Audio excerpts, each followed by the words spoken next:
Hello, so good to meet you at the daily motivational meeting, reading quotes from World Scriptures to empower a positive vibe for the day. This billion value quotes helping billions of people and will help you too. Just read them and practice. We're reading the Holy Book from the beginning. Please find all the chapters of our Message to Billions channel. And as we analyze the great central figure of history, let's read further about Moses. Moses led an adventurous life from the comforts of the palace to the hardship of exile in Midian.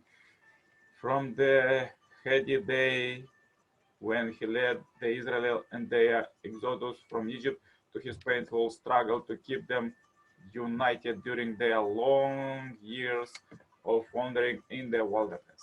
Yet two constants guides Moses every step of the way: his jealous love for his people and his firm faith and transcendent God who is mighty to save.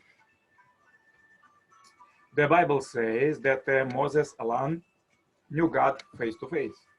Father Moon focused on this aspect of Moses' inner life, explaining that Moses was keenly aware of God's anguished heart over the plight of his people and knew God's burning desire to free them and establish them as a nation and Canaan.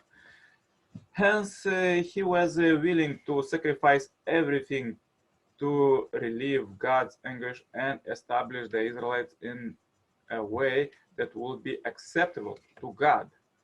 Moses' zeal to liberate his people. On day when Moses had grown up, he went out to his people and looked on their burdens. And he saw an Egyptian beating a Hebrew, one of his people. He looked this way and that, and seeing no one, he killed the Egyptian and hid him in the sand. When he went out the next day, behold, two Hebrews were struggling together, and he said to the man that did the wrong, "Why do you strike, you fellow?" He answered, "Who made you a prince and judge over us?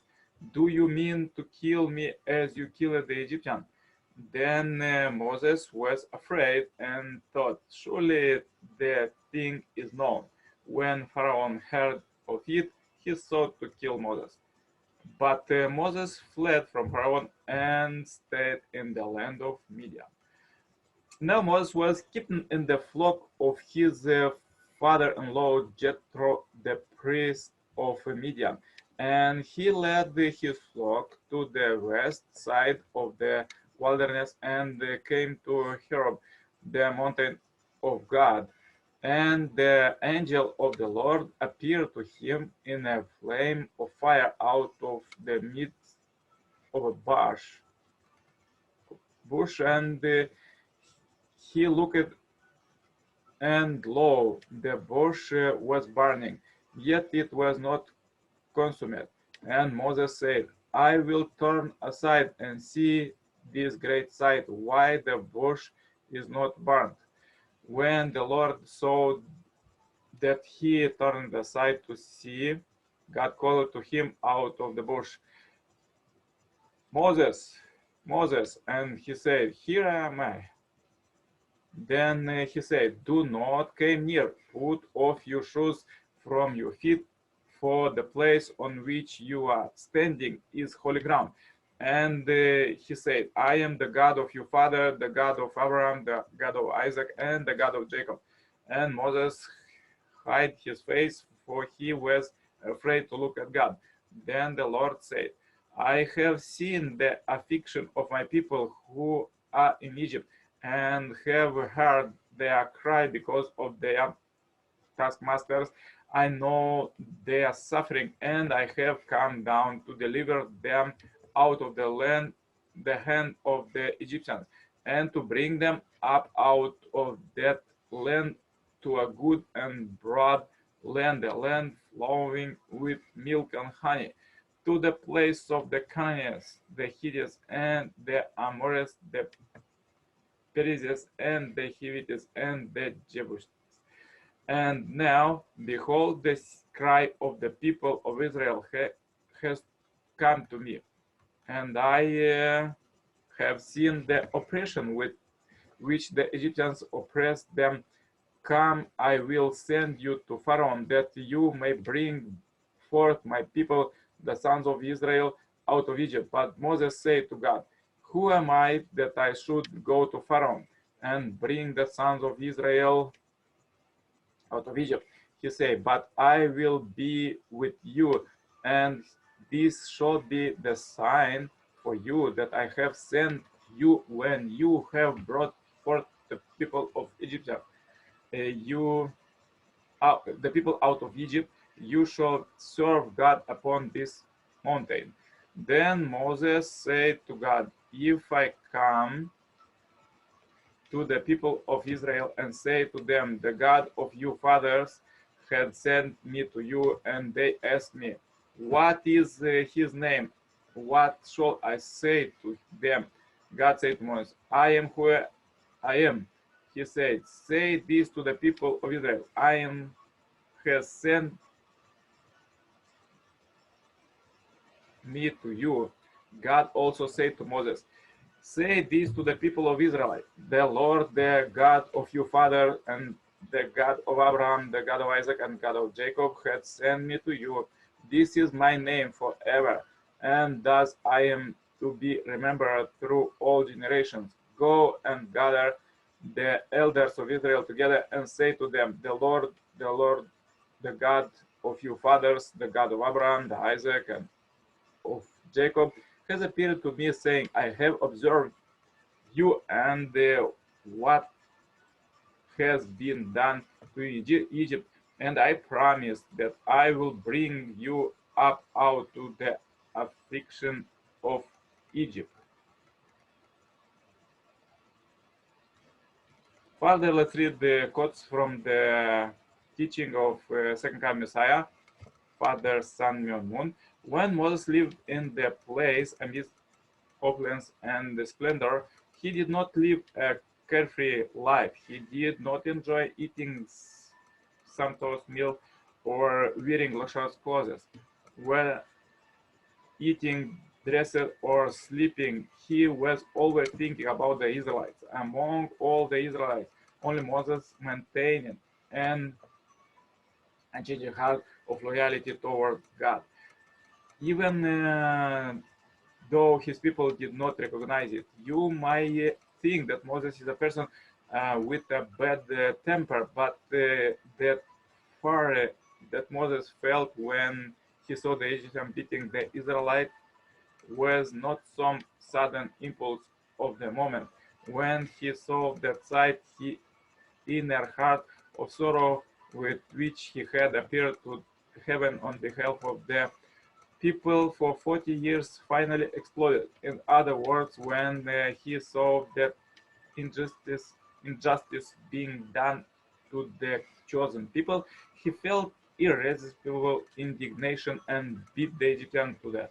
His love toward the Israelites and his righteous indignation toward the Egyptian motivated him to action. Hence, the deed contained the providential will of God. Moreover, in killing the Egyptian, Moses was taking responsibility for the Israelites and their destiny.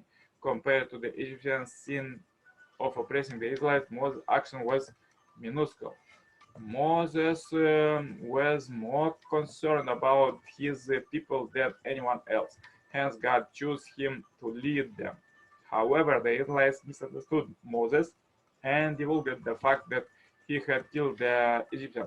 As a result, knowing that his act would be exposed, Moses had no choice but to escape to the wilderness of Midian. Once he settled in the wilderness of Midian, Moses felt ashamed of the luxurious life he had led in the palace.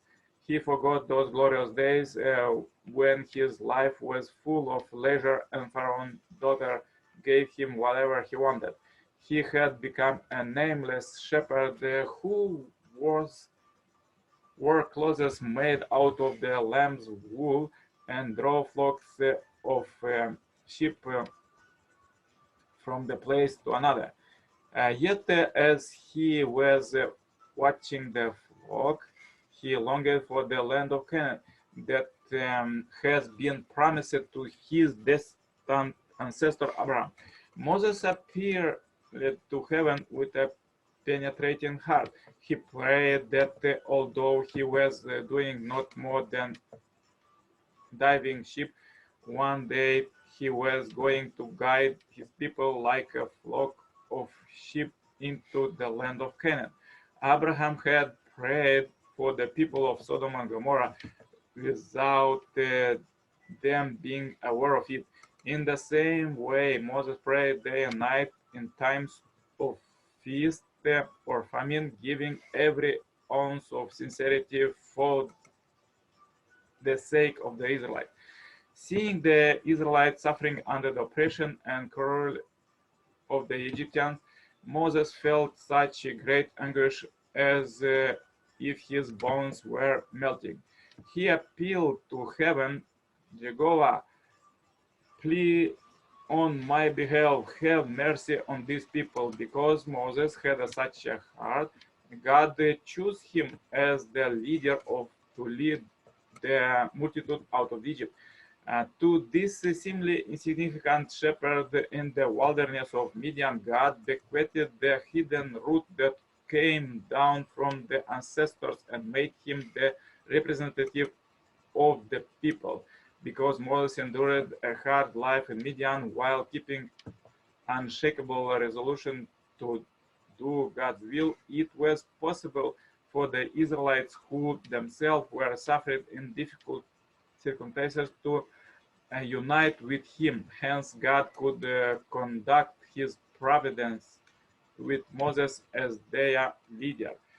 All the footsteps Moses took were adventurous because he kept the transcendent center of God's providence close to his heart.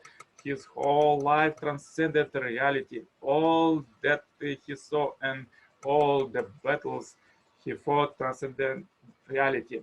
As Moses was journeying to Pharaoh's palace at God's command, one would think that God would have blessed and protected him. Instead, he blocked Moses' path and tried to kill him. Why did God try to impede and kill Moses, who was, after all, carrying out his orders? This is something incomprehensible. According to common sense, if God blocks your way, there should be no way to pass. However, Moses was determined. His heart yearned to fulfill God's will even at the risk of his life. Therefore, he overcame this test, one that had been set up by God and Satan. Moses, who believed firmly in the transcendent God, was an adventurous revolutionary on the universal scale unprecedented in history. With the same conviction, Moses went on to perform more than 10 miracles in Pharaoh's place. With his transcendent faith, Moses did not succumb to anyone's opposition. That is why he could lead the 600,000 Israelites out of Egypt. Looking at it, the whole of Moses' life was a path of transcendent adventure. So powerful quotes for today. Please practice them and leave a comment how this helped you. Also share this video as we end this video on Happy Life Subscribers Marathon. Contact me for consultation, cooperation, and become a member of the Heavenly Parents Holy Community. Wish you all the best. Yours, Coach Nikolai Serpala. Bye bye. See you tomorrow with more powerful quotes.